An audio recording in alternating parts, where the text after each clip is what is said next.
Today I will speak about one of Manila's and in extension Southeast Asia's most influential composer, performer, and ethnomusicologist, José Maceda. However, I do not speak as an expert on Maceda. I speak as a scholar interested in how contemporary exploration of sound and sound performance practices in Southeast Asia offer proposals for new ways to understand epistemology and aesthetics, in which Maceda has opened the avenue through his avant-garde music projects. I also note that such experimentations were mostly made possible through the benefactory support of the Marcos government and the cultural diplomacies of the 70s and 80s Cold War politics. My original training is in theater making and music composition at the Philippine High School for the Arts. At the end of my art training, my mentor suggested that if I wanted to enrich my understanding of my practice, I should understand the philosophy and the historical trajectories of arts and aesthetics. Thus, while continuing to build a career in the Philippines in theater and music, I pursued a degree in art history at the University of the Philippines. That would also set the path for me to later pursue an academic career here in Europe. However, as a junior academic of color, from a post-colonial context, doing my work in the European Imperial Center, I underwent some paradigmatic shifts in my understanding of my positionality within the knowledge production system of Western universities. When I think about the institutionalization of artistic and musical practice and the universalization of European aesthetics through its canons and pedagogy, I am confronted by a rigged system. In theater schools in the Philippines, we would study James Brandon's Taxonomy of Performative Practices in Southeast Asia. This was published in 1997, wherein Brandon labeled certain performative practices as proto-theatrical, as if the European theatrical tradition is the Darwinist criterion through which all other performative cultures are evolving to become. As an artist studying canons and conventions, these epistemological structures shaped our aesthetics.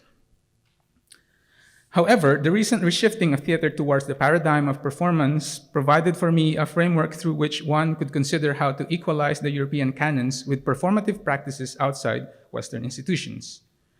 I find parallelism here in German art historian Hans Belting's work, where he also reframed art history into a history of image. In my current research, I am taking the same methodology into my sound research and sound art project. I'm exploring how Western music constructed its hegemonic discourse through musicology by othering non-European sound cultures as they were historically recategorized from noise into music within the matrix of ethnomusicology in the academe and world music in commercial popular music.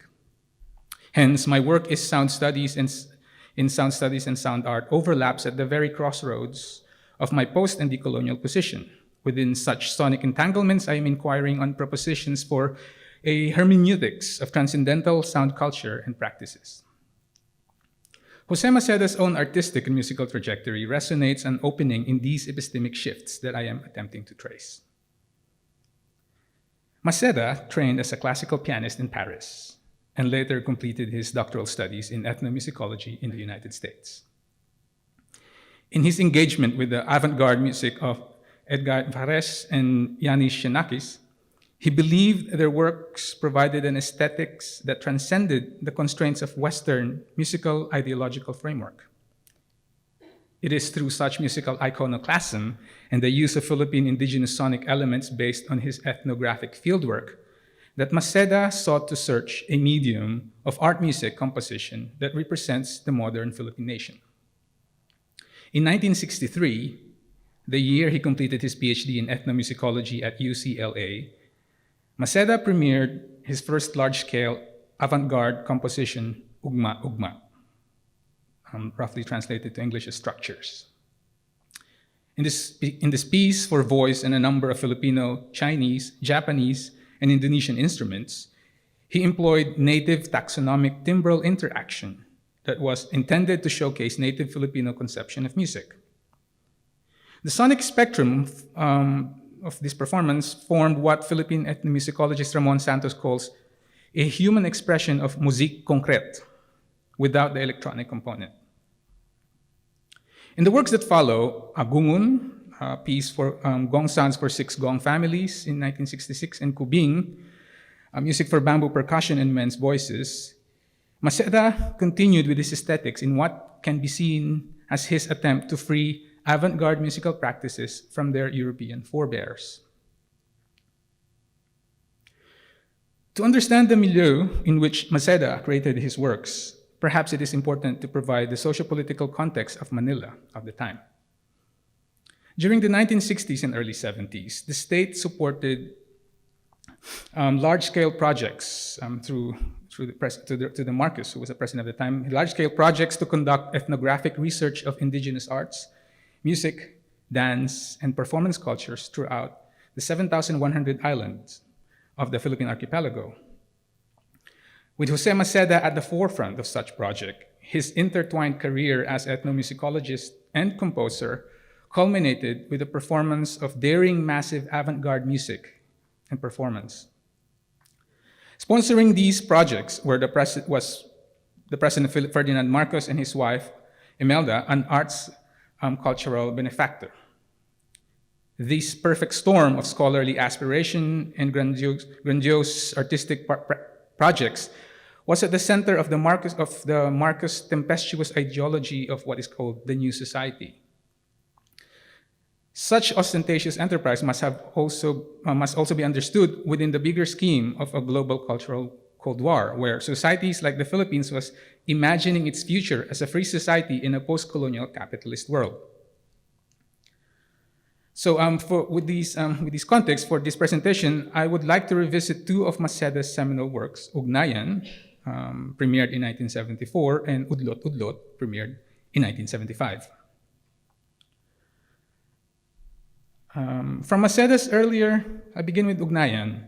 From Maceda's earlier exploration of native music as materials for live musique concrète, Ugnayan was the natural evolution of his thinking as he moved towards using recorded music.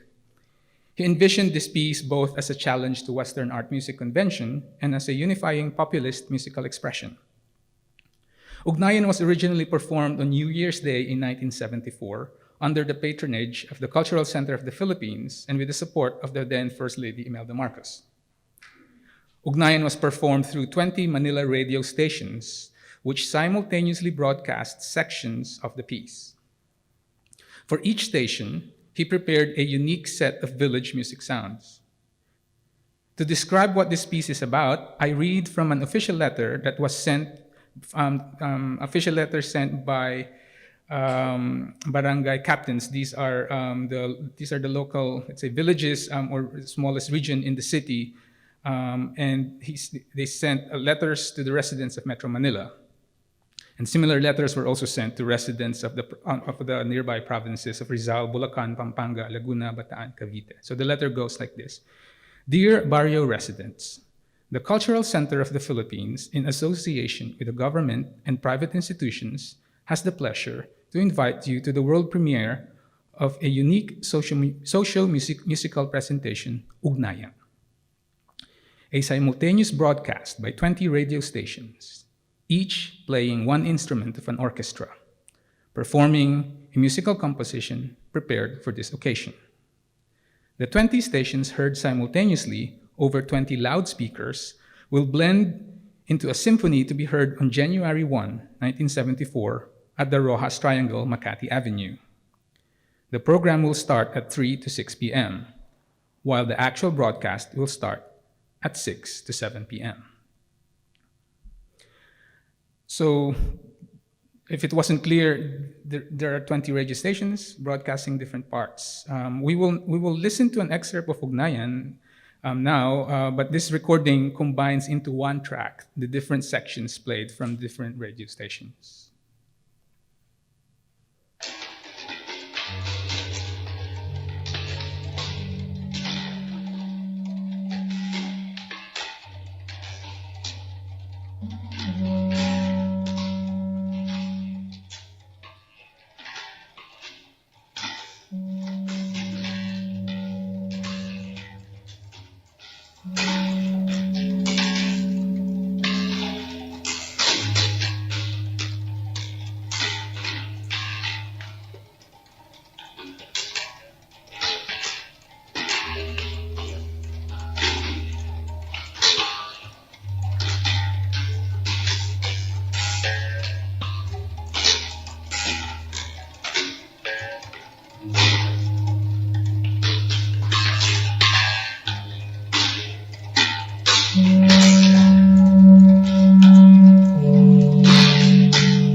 This will run for 20 minutes, so I will stop it here now, and I'll move on to my second case study. The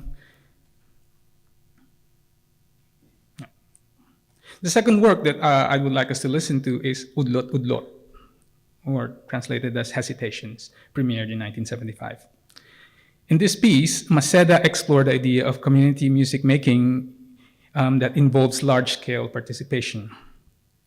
Udlot-udlot is an open-air ritual music theater for hundreds or thousands of performers. Variations of rhythmic drones are played on wooden percussion sticks, bamboo buzzers, bamboo stamping tubes, bamboo flutes, and voices. The voices sing drones of two short vocal phrases. One is descending slide, and the other a descending melody of 5 tones. In this work, Maceda explored musical ideas that invoke the sounds of nature, in which music identifies with nature at a time of increasing technology and commercialism. Ethnomusicologist Arsenio Nicolas describes the architectural structure of Udlot-udlot as a sharp human activity by as many people as there are present in one occasion, reminiscent of the atmosphere of rituals in villages, where people converged in the central square, in megalithic arenas, in rice fields, in sacred water springs and trees, in village temples or crossroads, in mountain sanctuaries, in ancestral graves and monuments where powerful spirits reside and preside over the affairs of humans. Udlot-udlot has been staged in cities in the Philippines, Indonesia, Japan, the US, and Germany. It has been performed in different spaces, contexts, and configurations. In 1980, it was performed in Bonn, and in September of last year at Savvy Contemporary in Berlin. The version in last year was a reduction of the original 800 performers in a public open space, and it has been reduced into a 30-participant ritual done in the Binnenhof of Archive Books in Berlin. And we could actually see an excerpt of this performance.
So I now come to a very short analysis of these two works.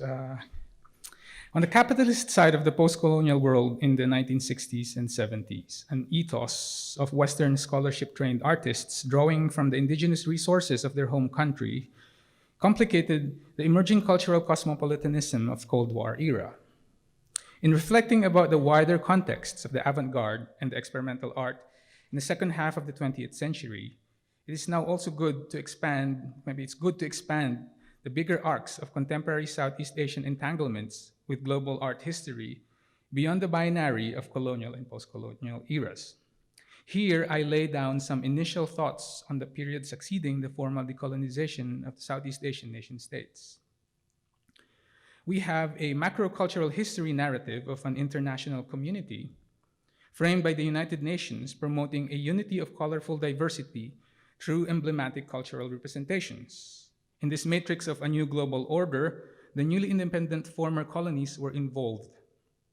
Concomitant to this, we also have micro-histories of official nation-states drawing from their indigenous communities materials for their national identity building. Such cultural identity politics can almost be observed as a requisite to conduct international trade. José Maceda's ethnomusicological research in the 1960s and 70s helped create an archive of Southeast Asian indigenous sounds, which until today serves as an important resource of ethnomusicological scholarship. This archive also served as his own resource for his modernist sonic experimentations. So having one foot in the local nationalist art scene in the Philippines and in the global avant-garde with the other, he was strategically linking Southeast Asian metropolis to the bigger free market cosmopolitan art world. The combination of Maceda's training in the classical music world, his interest in the ethnomusicological fever of the 20th century, and the financial support of the Philippine aspiration for capitalist triumphalism strategically placed him at the forefront of the institutional and aesthetic habitus of the time. Within this historical background, I return to my question of sound and decolonization strategies. Can we ask, therefore, if Maceda's avant-garde music and performance practices resonate decolonial artistic strategies? How did his work resist the epistemic violence of the neocolonial structures of the Cold War system? Or to what extent did his aesthetics replicate the dominant imperialist system? In Ugnayan, the ubiquity of the transistor radio in 1970s Manila offered a medium to reimagine the indigenous communal rituals into the collective listening of residents of the Philippine metropolis. Using ethnic musical instruments composed in modernist soundscape, broadcast on 20 different radio stations, the completion of such sonic composition becomes the task of the listeners accessing the sound technology. In mass broadcasting, the individual becomes indistinguishable within a crowd. As ethnomusicologist Neil Mathern describes, quote, by participating in Ugnayan, the listener is simultaneously anonymous, inscribed in a social hierarchy, yet receiving an individualized message depending upon where she is standing and which way her head is facing, unquote. He further argues that the participants of Ugnayan within this crowd are simultaneously thrown into an ungrouped mass and temporarily unaware of each other's place in the social structure. The myth of class absence, so prevalent in Filipino identity construction, is simultaneously present and hidden. The telecommunicative fantasy is based on the assumption that the voiceless individual could speak to the oppressive power structure. In the second piece, Udlot-udlot, we again hear Maceda drawing from the minority arts as a pool of source materials. In constructing a musical representation of the modern Filipino, in such a musique concrète composition, Maceda employed the native sounds, I put native here in quotes, for their pure sonic value removed from their social contexts. I come back to Neil Mathern, who points out that they become empty signifiers robbed of their native value. The sounds simultaneously represent presence within and absence from the constructed Filipino nation. The very presence of native instrumentation compels the listener to place them in the nation of the nation and within a newly formed canon of Filipino sounds. So in the end, I think that Maceda stands at a position where he has opened the possibility of considering actually sound, giving the possibility for decolonial possibilities. But but given the context of the 60s and 70s, which I've also argued about the Cold War and the post-colonial context of the Philippines and Southeast Asia, the aesthetics through which he was working with was still, I would argue, still a replication of a system in which he was deeply a part of. And so I think I'm running out of time, so I think I'd end with this statement. Thank you.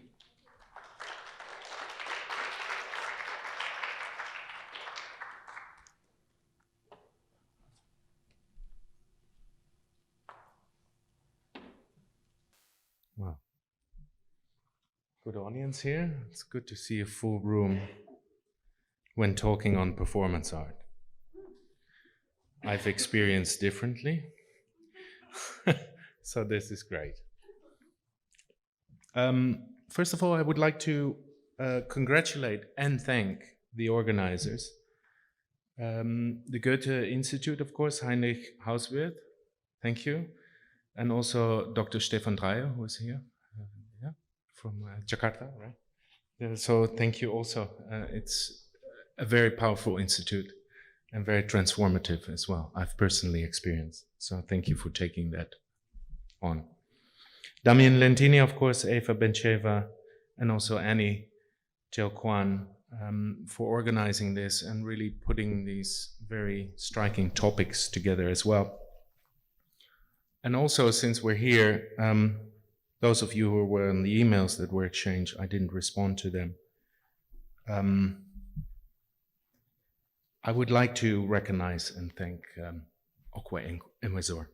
He was not only a friend, but to me he was a mentor from the mid-1990s. In particular, his Johannesburg Biennale.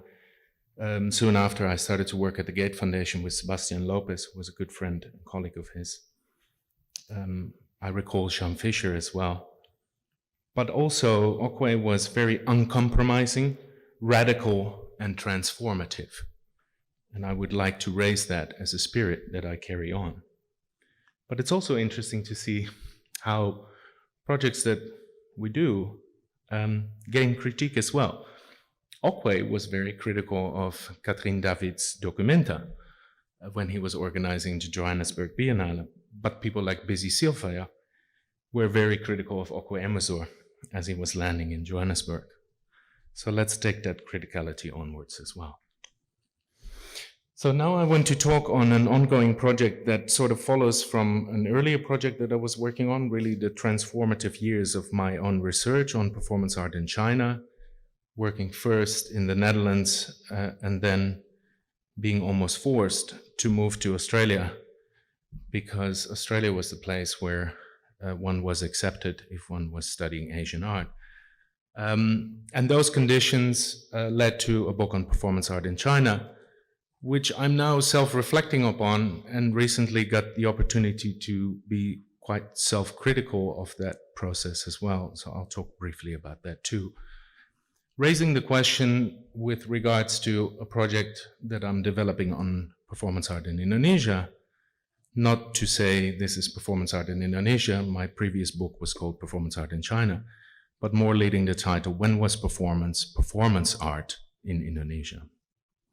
And this paper considers performance art as a complex field of performance-based practices, considered either through live art practices or through performance artworks conceived by artists who consider the mediated subject of the acting body in art, and indeed, as Damien was raising, the antagonism of that, and turning the medium of performance art into a complexity of performance media. To give that an introduction, beginnings and temporal ends, between 2001 and 2006, I studied that birth and development of performance art in China.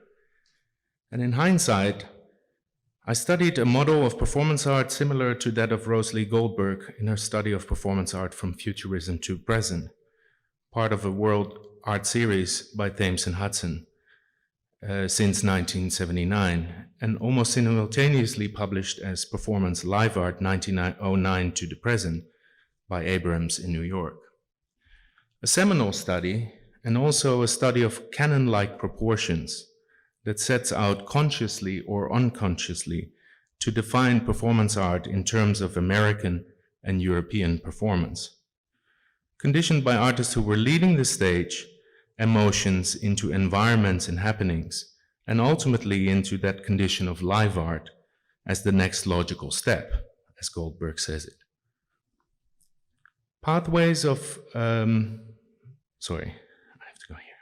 Goldway's present can be read as well in the art term description of performance art at Tate Online, raising explicit links to futurist productions and Dada cabarets.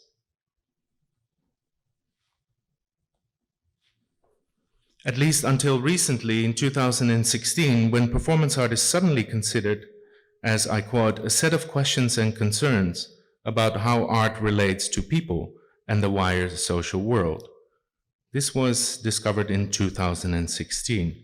I challenge that. It was referenced in terms of the art term and raised in research by Jonah Westerman, who is currently residing in New York. To give some reflections on the terms that we are using, I see performance very much as the noun, demarcating an action and also an activity.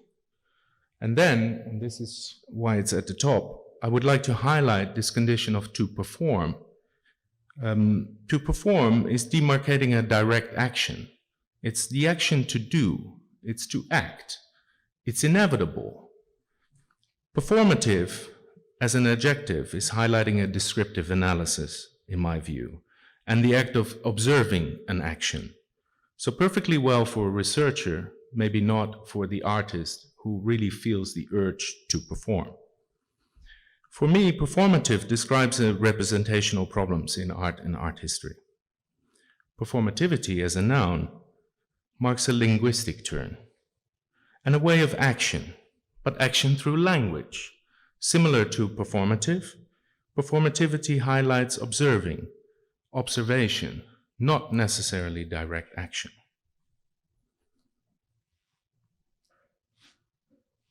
Sorry. Yes. Other conditions that define performance art, and have done so for a long time, and the problematics of really identifying that small circle where everything comes together of performance art, is that it's conditioned by art, it's conditioned by performance cultures, these days by these immersive, experiential, engrossed, the presence, the sensual conditions of what is then known as performance art. It could be live art as well, or could technically be kind of another art form, a very recent and very contemporary art form. And then performance. Performance linked to performance studies, performance linked to theater, to sound, to music, to all these transformations as well.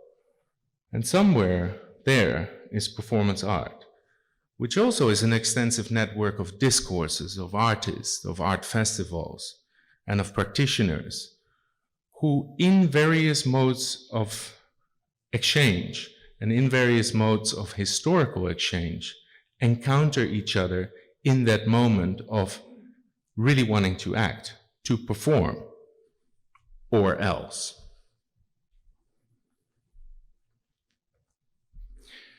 When I was completing my own book on performance art in China, one of my editors remarked this, which became a quote in an article that I wrote for Broadsheet as well, questioning these conditions of performance art. He said, reading your thesis, I have this feeling of a wine bottle, And he said, performance art, in a way, is no more the art of performance than a wine bottle is a bottle of wine. In other words, meaning that performance art is an empty bottle, unless the art of performance art is being considered.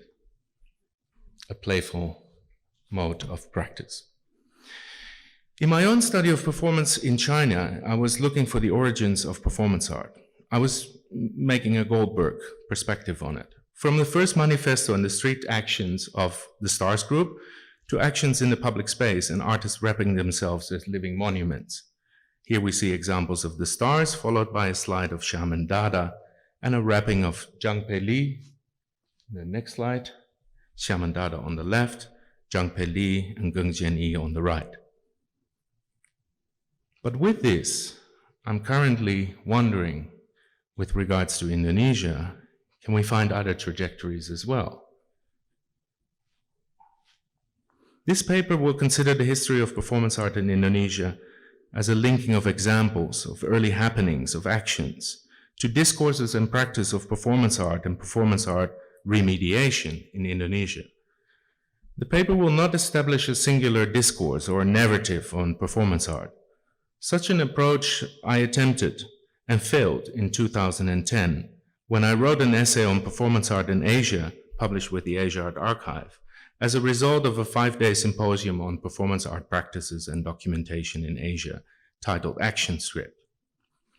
As I wrote recently in 2018 in a self-critical reflection published in Kunsthistoriker, how I ended up being rightfully criticized by many performance artists for my attempt to write a singular performance art history in such a vast and complex region. Instead of trying to present an art historical overview of performance art in Indonesia, there's an aspiration to reflect on a complexity of discourses and practices informing histories, narratives, and contemporary performance art. I'm using the term contemporary performance art in order to draw awareness of the important role of the contemporary art in relationship to performance and performance art, and in relationship to contemporary art in Asia. Addressing the problem of representation, furthermore, leads performance art to be rethought through performance traditions, as well as their contemporaneities. Discussions on the origins of performance art in Indonesia often links its start to the Indonesian New Art Movement, Gerakan Seni Rupa Baru Indonesia. In response to the dominant institutional context of modern art being limited to painting and sculpture, and initiating a new art movement featuring installation, assemblages, ready-mades, and some public interactions. First, in 1974, artists from Yogyakarta wrote a manifest in protesting the December 1974 Indonesia Big Painting Exhibition, predecessor of the Jakarta Biennale. Artists were Bonyong Mudiarni, FX Harsono, Hardi, Nanik Mirna, and Siti Adiati. Sanento Yuliman, a young lecturer at the Bandung School, connected Jim Supangkat to these Black December artists. And then next, in early August 1975, the first exhibition of Indonesian new art at the Taman Ismail Marzuki, TIM, in Jakarta, the exhibition is seen as the start of a new art movement in Indonesia, linking to artists the proto-curator Jim Supangkat as the important organizer, and also linking to a new generation of artists choosing to ignite installation and also potentially performance-based works. Combined with the continuing legacy of the artist, Jim Supangkat, and the idea that the origin of performance art could start with a manifesto and manifestations, that model of futurism to now, and is long seen as a medium of artistic expression that challenged conditions of representation in the history of art, the Goldberg model, the Indonesian new art movement can easily become a legendary context that prelude the development of performance art as beside installation art in Indonesia. Works that could be considered for including them into performative elements could be that by Bonyong Mudiarni, who made one of the earliest living sculptures, performance happening and art performances, for the second exhibition of Gerakan Seni Rupa Baru, or FX Harsono, Pistol Krupuk, remade in 2013 for its participatory role. But more important is to look beyond and to look at something like the artist collective Kepribadian Apa, What Identity, in 1977 at the Gedung Seni Sono exhibition space in Malioboro Street in Yogyakarta. On September 1st, 1977, Bonyung Mulyarni staged a performance happening and environment titled Hotel ASEAN Tower at the Seni Soni gallery space on Malioboro Street. The exhibition was titled What Identity and featured a group of self-organized artists who would later become known as the Pipa artists, named after the acronym Pameran Seni Kepribadian Apa. Artists included in the exhibition were Riz Purwana, Slamet Riyadi, Iskandar Surya Putra, Dedi Eri Supriya, Duriat, Sabto Radiardo, Warsito, Bonyung Mulyarni, and others. They are featured in a catalog with extensive essays and statements on the artists and their works, written largely by Roland Mangulang. Bonyung Mulyarni was also a founding member of the Indonesian New Art Movement, and additional members of the Gerakan Seni Rupa Baru who participated in the Pipa included Supriya, Sorana, and Manulang. They all joined the Gerakan Seni Rupa Baru, the New Art Movement, in 1979 after the last Pipa event, indicating a possible merger to stage a large exhibition at the Taman Ismail Marzuki in Jakarta. In total, 3 Pipa exhibitions are held in 1977, 78, and 79, all under the same title, suggesting a movement. But the artists were never considered as a group, unlike the Indonesian New Art Movement. The first exhibition, What Identity, was held from September 1st to September 6th. At the opening, Bonyung created an installation. He performed his Hotel ASEAN Tower, where he performed the role of a beggar and a construction worker, seated next to a sign that read, "I built the ASEAN Tower with contractor C.V. Suhartono." The exhibition, What Identity, was held without official permission. Instead, the artists had installed their works and closed down the main entrance door, hanging a sign that said, "Closed. Go to the nearest police station to enter the show." But they also left the back door open for people to visit the exhibition. Most significantly is the use of the phrase Pengalaran Seni, art performance, on the cover of the catalog for the Kepribadian Apa by Mangulang. The term pergelaran, as I found it, can be connected with pertunjukan and often is compared with drama, music, gamelan, and also traditional dance performances. With Pipa, it was used to explicate performance action in relation to art. 4 months later, in January 1978, Hardi, an important member of the Gerakan Seni Rupa Baru, staged a performance together with the renowned theater director Rendra, titled Coca-Cola Action at the Balai Budaya Theater in Jakarta. The event where the performance was held is discussed in an article in Tempo magazine on art and social protest by Bambang Bujono. The performance by Hardi and Rendra was to commemorate the Malari incident that occurred 4 years earlier in 1974.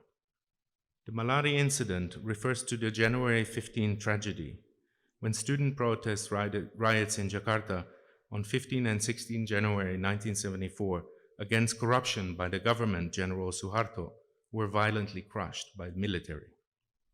The protests were said to have been sparked by the state visit of the Japanese Prime Minister, Kakue Tanaka, followed by student protests, but they involved many poor and uneducated youth from Jakarta. The protests were crushed by the police and the military, killing 11 students. The exhibition where Hardi and Rendra performed Coca-Cola Action was shut down by a local command office of the military, Kodam. Contemporary performance art emerged in Indonesia somehow during the 1970s, during the time of the Orde Baru, the New Order regime.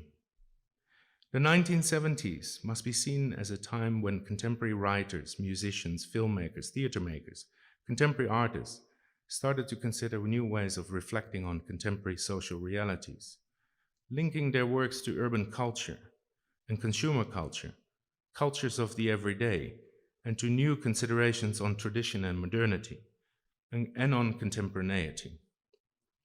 Themes that emerge include cosmopolitanism and the environment, capitalism, state ideology, ordinary people, the cultures of the everyday, tradition and modernity.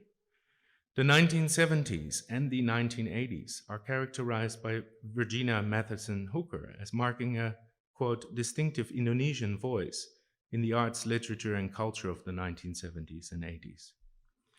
Important for the current discussion, raising new entry points in the developing history of performance art in Indonesia. Indonesia is the position of theater resisting cultural and artistic hegemony. By the 1970s, official culture and identity was utilized by the state authorities and social elite under the New Order regime. Got it. Thank you. Barbara Hadley mentions images of noble grandeur and hierarchical social order serve to display and conform the authority of contemporary state and its officials. These include reconstructing core traditions to legitimize cultural power. The ensuing official cultural models, Hartley states, are set up to be absorbed and emulated or alternatively confronted and resisted. Confrontations and resistance first come in the form of theater productions that challenge cultural hegemony and that focus largely on Javanese core traditions and culture by connecting modern theater to culture and tradition of the poor people, the orang kecil, the ordinary people, orang biasa, and the village people, orang kampung, and their communities. Of great importance to these are theater makers, Arifin Charin, Nur Putu Wijaya, and important Rendra and his Bengal theater. Rendra was originally from Solo but moved to Yogyakarta in the early 1960s and studied at the Gadamaja University. Here, I draw attention to the Urokan clan campout on Panganites Beach south of Jakarta, an important mythical place. I'll skip this because otherwise it will be too long. But what is interesting is the condition in which Bambang Bujono, mentioned earlier, was riding on the Rendra and Hardy Coca-Cola action at the Balai Budaya. The report also states how the exhibition consists mainly of photographs of 1966 during the rise of Suharto. Bujono also writes how there is a photograph of Robi Chahyadi, aka Robbie C., who was on trial for importing luxury cars without paying duties. There were also photographs of special area of Jakarta, DKI-controlled teams performing curb control in the city.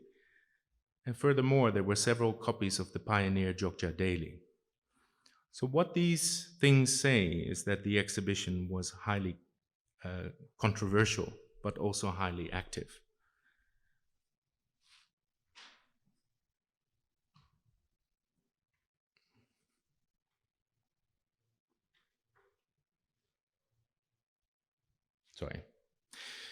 Rendra was arrested in May 1978 during a poetry recital at the Taman Ismail Marzuki Cultural Center in Jakarta. First, an ammonium bomb was thrown into the audience, forming as a pretext for the military to enter and arrest Rendra. He was held for 9 months in solitary confinement without a trial. His arrest and confinement would lead Bengal theater to be dissolved. It would also lead a vacuum in community theater, which was hereafter filled by Theater Arena and Dynasty, which can be raised in another context. To conclude, writing a history of performance art in Indonesia, one can consider a complex range of entry points, including the possibility of a shift from theater into action in the 1970s, and artists of the Pipa Collective connecting action, performance, and art.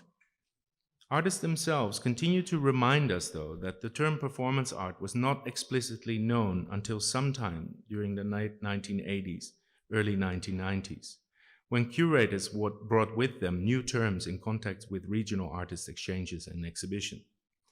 Most likely, the term performance art is not explicitly used in Indonesia until the 9th Jakarta Art Biennale in 1993.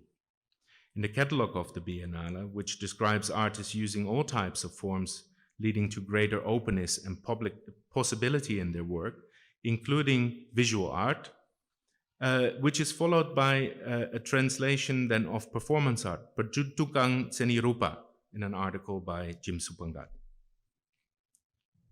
Jim Supenggat further points at the rise of performance art in the 1980s, as well as the earlier context of performance art in the 1970s, showing new aspects of theater. This paper has thought to provide further historical context, considering aspects of theater interaction, action into early considerations of the art of performance, pengelaran seni, and leading from the actions during the exhibition of the collective Pipa in 1977 and at Gedung Seni Sono to the Coca-Cola action by Hardy and Rendra in January 1978. Thank you.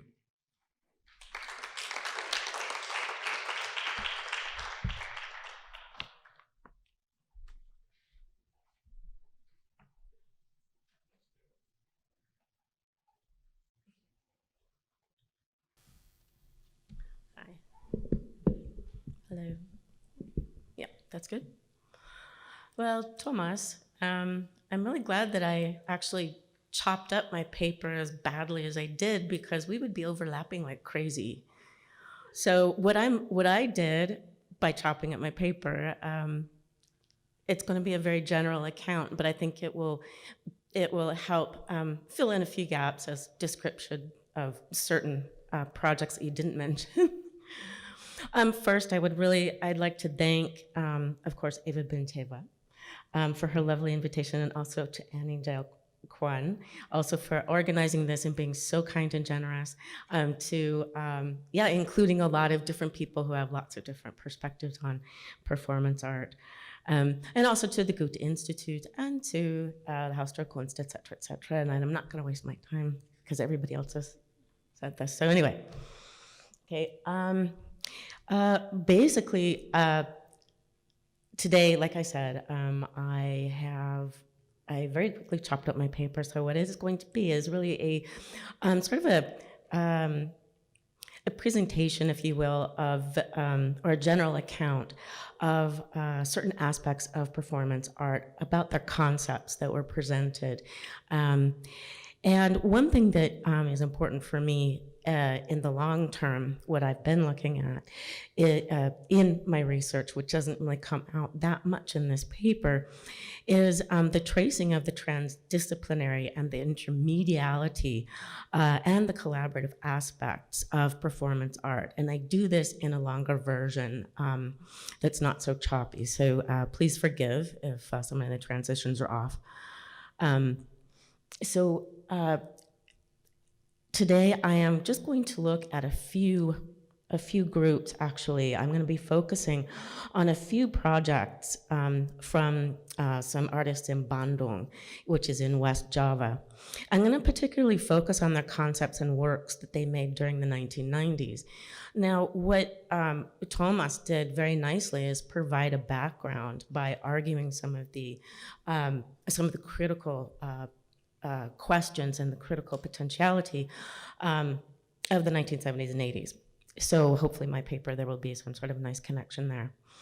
Now, I argue actually that the 1990s was an important period in the history of performance art in Indonesia, because this is basically when the idea of performance art as experimentation, because a lot of people actually kept talking about it as seni experimental, or experimental art, and the word performance art was rarely used.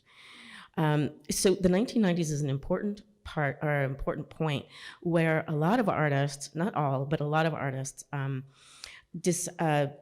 decided that the idea of performance art as experimentation began to consolidate into something much more sustainable with social and spiritual intent. Now, this combination of social and spiritual intent is just one way, one perspective of looking at performance, and that's what I'm going to frame my work on today. So to varying degrees, a lot of the artists argued that their projects and practice are indifference to the direct and otherwise interference of government into the very fabric of private lives, such that there was an inscription and marking of the body itself. And in relation to the pathologies of modernization, because this was also a period of time in the 1990s where you have an increased step up in development projects, you have an increased step up in the process of modernization, and also you have a heightened scrutiny of universities, heightened scrutiny of the press and the media. So there were a lot of things going on at the time that would put pressure on artists to attempt to create new forms and also argue different positions, in this case, the spiritual and the social. So in West Java, well, actually, so what a lot of these artists are arguing for is that they suggest that through resistance to external controls might be enacted by submitting the body and the self to other external powers. And in some cases, this meant to those considered beyond human influence and perception. In West Java, some artists that I talk about, they actually use the word kesaktian. This leads to the eventual empowerment of self and society. As I articulate, many of the projects center around assumptions of the ability to tap into the forces and energies as a means of constructing new types of practice, capable of creating new social relations. I am going to argue, though, at the outset, I know that Thomas has given us the background of this wonderful background about this question about theatrical moving into action. But I'm also going to argue that performance art in Indonesia emerged specifically within visual art, that they took up concerns of the visual arts, at least the people that I'm going to be talking about here. So how do I just... Okay. I probably don't have enough time to talk about this piece. If I do, I will return to it. Okay. I begin by suggesting some of the strategies of a couple of works exhibited in the 9th Biennale that Thomas also mentioned, the 9th Jakarta Biennale in 1994. As he argued, the Biennale was basically a game changer in terms of the format of the National Biennale, and also how contemporary art would be discussed thereafter. Now, I bring this particular piece up because this is one of the 4 works of performance that were done the evening of the opening of the exhibition. This is Arahmayani performing in her space, 4 Faces, and I know that she's here, so I could be making a lot of mistakes, but okay. I want to have your feedback. So in this, we can see that Arahmani is wearing a costume of a long-sleeved white blouse and a Javanese pattern sarong, or the fabric, and dons an expressionless white mask. She etches a circle into a square mound of white sand with a black umbrella. The chime of a finger cymbal rung at regular intervals is the singular sound accompanying her as she weaves together gestures, a vast repertoire of traditional dance from Java and Bali. In this case, she's employing many movements that seemingly are associated with male roles. The resonating ping of the cymbal and the silent space in between is marking time. In a way, she performs this act as a kind of ritual cleansing. The remaining evidence of her performance, of her performed act, is the etched line in the sand and the imprint of her body. Just one of the representations and allusions to the double meaning of korban in the work. Korban in this case can mean both victim and sacrifice. Regarding the latter, the term refers to the transformative regenerative powers of submitting oneself to an external force. The work also refers to victim in the sense of a coercive external power that subjugates but gives little space for empowerment. Now, also on the opening night, Another artist, Merintan Shirai, performed her Sound of Body in the main courtyard within the space of Andar Manik's installation, sculptural work, Crackling. Now, I'm not going to go into this because I do realize that tomorrow, actually, Sally Oy is going to be speaking about Merintan's work. I just want to say that in the Sound of Body, sound in this case becomes the embodiment, but also becomes a performed image. So I began with these two works because of their similarities and personal connections. By the time of the 9th Biennale, both of them were already known for their performance and other visual artworks. But they were also former members of the then defunct Sumberwaras, which was a group of academy students who came together under the name of Sumberwaras, or the Source of Sanity. The group itself was founded in 1988, and its members included Andar Manik, Rahmayani, Dianto, and Isa Perkosa. They were a strictly on-campus group. That is largely because a lot of student activities were highly monitored, and so a lot of the activities had to be on campus. It would be very difficult to create groups off campus. So in Sumberwaras, they actually focused on investigating the relationship between the body in motion, and its environment as the core to a visual artistic practice. In this regard, they experimented with ways in which the body itself can interact with the physical object in a different way, to treat the material world and objects as extensions or parts of themselves. And so this is some of their experiments that they took as a group together. The group disbanded after only a year, and many of its members, though, continued to develop these ideas that I've discussed so far in very general account. So one of the artists that actually continued to follow up on some of the basic ideas of Sumberwaras was Isa Perkosa, who founded Parenkel Jahe in 1991 while still a graphics student. The term Parenkel Jahe was already in circulation during the 1970s among experimental theater groups in Bandung. The name evokes the twisting forms of the ginger root and its undulating shapes. It began as a form of resistance to established orders and later took on a more critical and socially relevant aspects. However, he argues that at the beginning, Parenkel Jahe was always just about the body. The idea of making something called performance art was not what it was about. More important was cultivating the self vis-a-vis working through the body as movement, a kind of transcendentalism, end quote.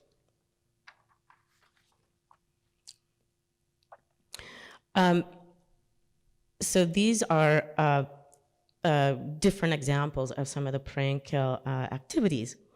So basically, I'm running out of time.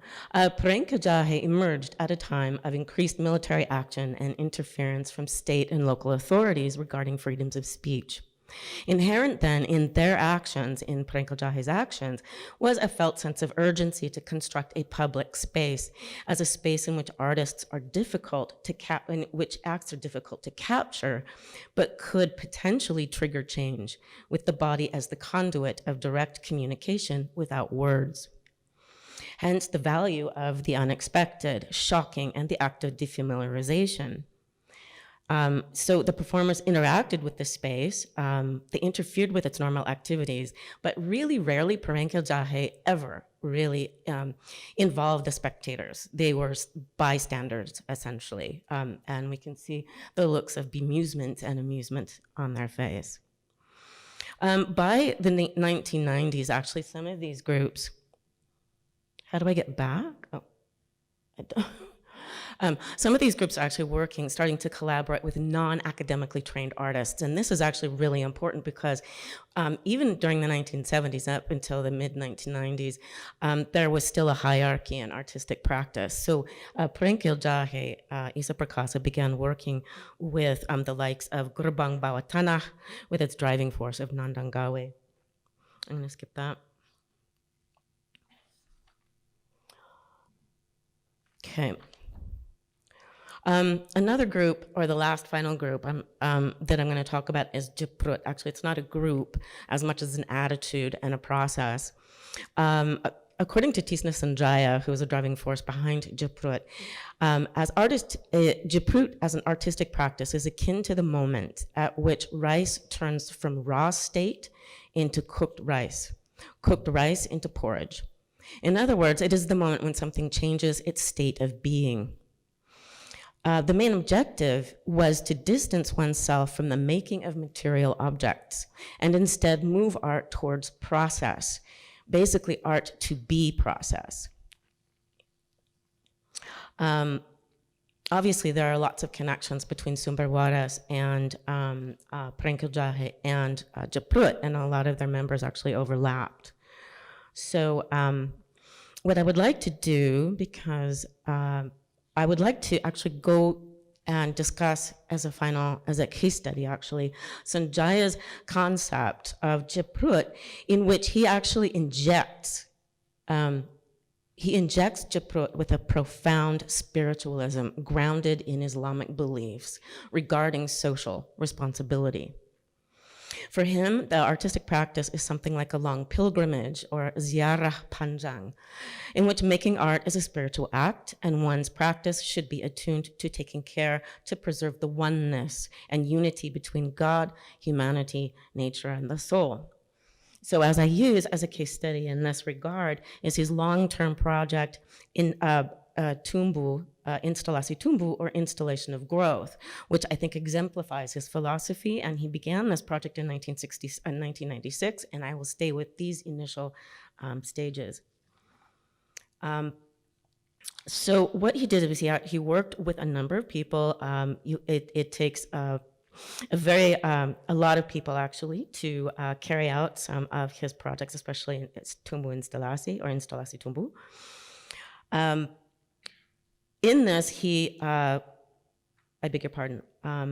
He invites people to rethink and remember the rhythm of nature as a counterbalance to the rapid speed of modernization, end quote.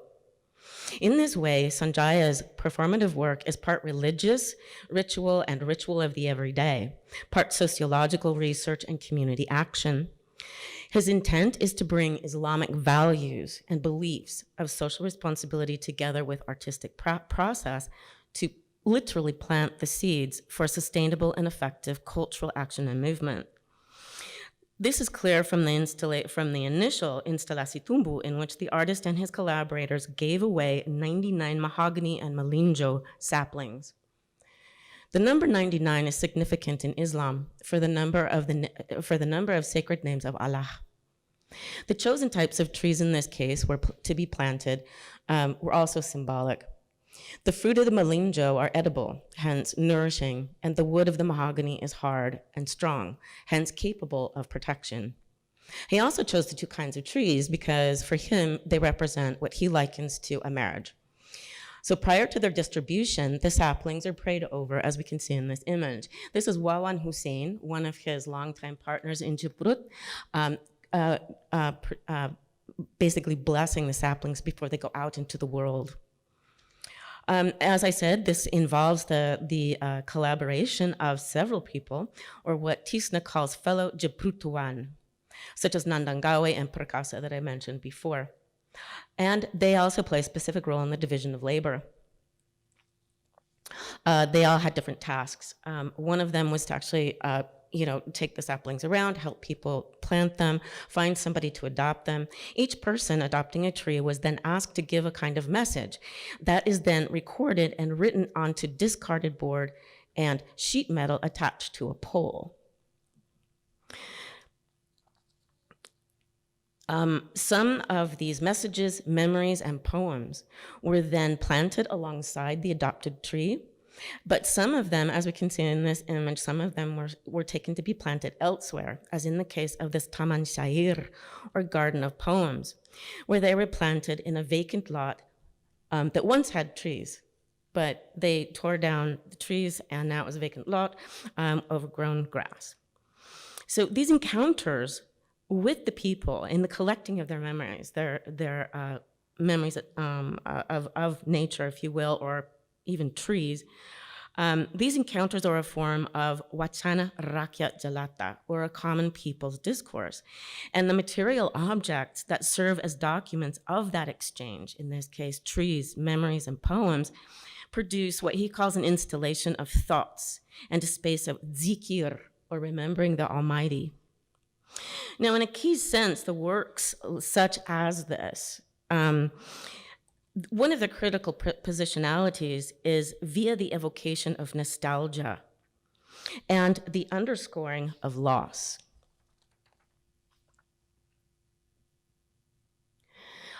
This is a different project, and I will end, actually, I have 2 minutes? Okay. This is, I wasn't sure if I would have time to talk about this piece, so that's why I just sort of left it to the very end. This is a project that he has been doing as well. He continues to do it to this day, but this, again, is a beginning in 1996.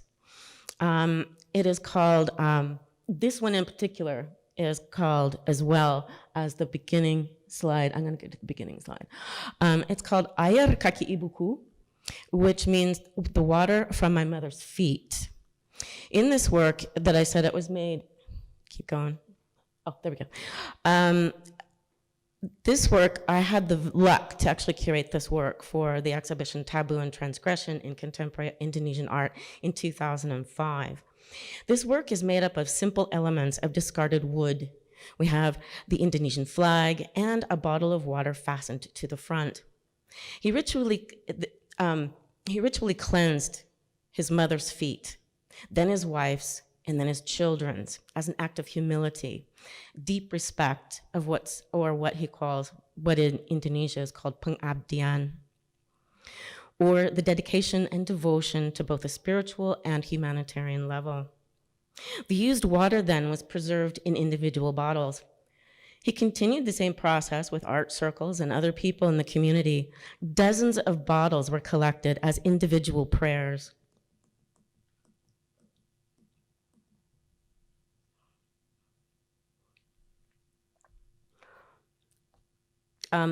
So somebody else, actually Edwin Urians, has dealt with this process as the artist has brought it into 2018.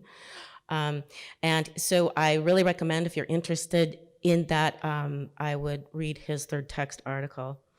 But like I said, I'm actually sticking with the basically the very earlier works. This project was begun simply because the artist was talking about pengabdian. And part of this is that, you know, taking care, like I said, of the oneness and unity between God, humanity, and soul, nature and soul. And so in this particular case, the general argument was as a healing process against violence of all kinds on a global scale. However, increasingly, the work became a lot more specific. In this case, beginning in 1998, he started collecting these prayers, if you will, and started performing more of these washing of the feet. In response to the violence that had erupted, the intensification of racial and religious tensions in Indonesia, beginning in 1996, but definitely erupted and exploded in 1998. And so in this case, this is actually his protest against the violence and an attempt to create a process of healing. Because in this case, you have to understand the positionality of the artist who's actually washing the feet of strangers, and also the effect of the person getting their feet washed. So it's that relationship, that closeness, that he actually attempted to argue that that foreignness, that strangeness, that potential enemy, then you become very close to them. It becomes a personal relationship. And this is what he was hoping to do. So here we've got, he is, what, am I over time? Okay, 2? Okay. I know that this is just, I've been very descriptive about this piece. I'm still working on ways in which to discuss it, because it really is it is very much based in Islamic values of pengabdian.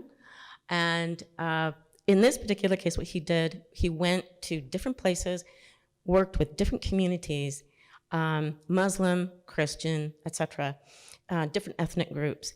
And as you can see here, he's actually doing the ritual cleansing of their feet as part of a public performance.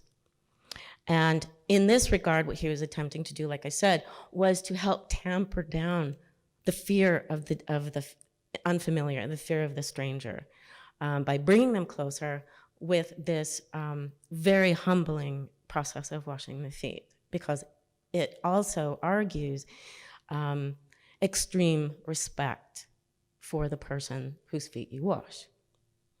So I think that's all I've got. And I know this was highly descriptive. It's not based in theoretical aspects, but hopefully I filled in some gaps.